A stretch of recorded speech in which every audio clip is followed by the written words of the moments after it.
Oi pessoal, aqui é a Gabriele, plantonista de Química, e hoje eu vou mostrar para vocês como é que faz o exercício 11 da lista do professor LG de balanceamento por oxirredução, ok?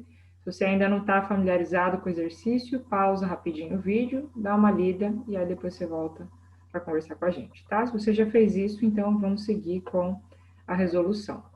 Ele pede a soma dos menores valores inteiros dos coeficientes estequiométricos dessa equação. O que acontece, a dificuldade dessa equação, é que ela é uma equação de auto-oxirredução ou de uma que a gente chama de equação auto-redox ou também de desproporcionamento. O que isso quer dizer? Que a mesma substância que no reagente, ela que vai promover as reações de redução e de oxidação da reação inteira. Então, a gente vai ver aqui, né, que no caso é o fósforo que vai funcionar como agente oxidante e agente redutor. Então, a variação de NOx vai vir apenas de um agente fazendo esses fenômenos. Por isso que às vezes ela é um pouquinho complicada da gente enxergar, tá? Coloquei aqui para a gente a equação um pouquinho maior e identifiquei os NOx, tá ok? Substância simples, o NOx é zero, tá?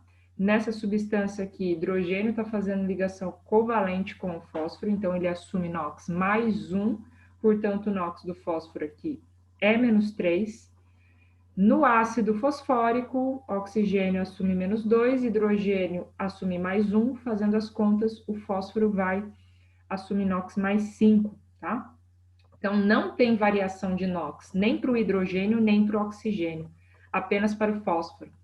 E nessa primeira variação, a gente percebe que se o NOx diminuiu, então reduziu, um processo de redução. E ainda com o fósforo livre aqui, o fósforo em substância simples, se o NOx aumentou, então oxidou, fenômeno de oxidação, tá? O próximo passo foi calcular o delta, tá ok? Eu escolhi como base, então, o número de variação do NOx, no caso aqui é uma variação de 3, certo? O número de entidades químicas, né, presentes, eu escolhi como substância referência o meu produto, mas se você quisesse fazer, poderia fazer com base no reagente também, tá bom? Não vai dar errado, vai dar certo também, se você prestar atenção no que você fizer aqui embaixo, tá?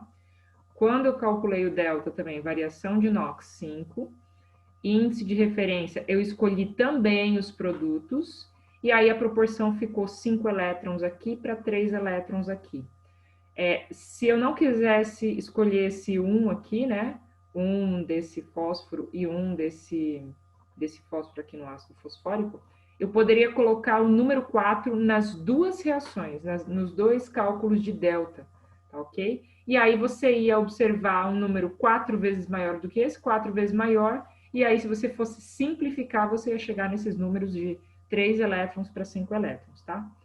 Como o princípio do balanceamento por oxirredução é balancear além das quantidades de átomos, balancear também os números de elétrons envolvidos na reação, é comum a gente pegar esse índice 5 e colocar na frente da espécie, né, que tá da espécie oposta, e pegar esse número 3 e colocar na frente da espécie oposta. Como a gente fala, né, que é inverter os deltas, tá? Mas eu estou invertendo justamente porque eu estou tentando balancear o número de elétrons. Eu preciso achar um mínimo múltiplo comum entre esses dois.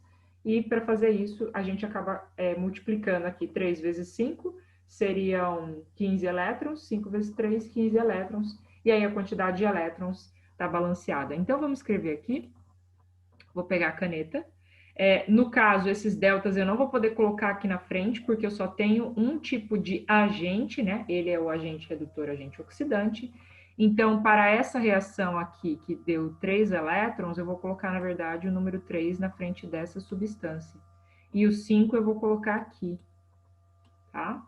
Assim, isso me garante equilibrar pelo menos o número de elétrons. Agora eu tenho que terminar o balanceamento pelo número de fósforos, tá? Então, aqui a gente vai precisar de 2 fósforos, né? 8 átomos de fósforo, 5 mais 3, 8, tá certo? E agora só tem que balancear o número de hidrogênios e de oxigênios. A gente nota que de oxigênios a gente tem 12, tá? Então o número que vai ficar aqui na frente da água é 12 também. Fazendo a soma de todos esses números, a resposta é para ser 22. Bom? Então é isso, pessoal. Espero ter ajudado. Bons estudos.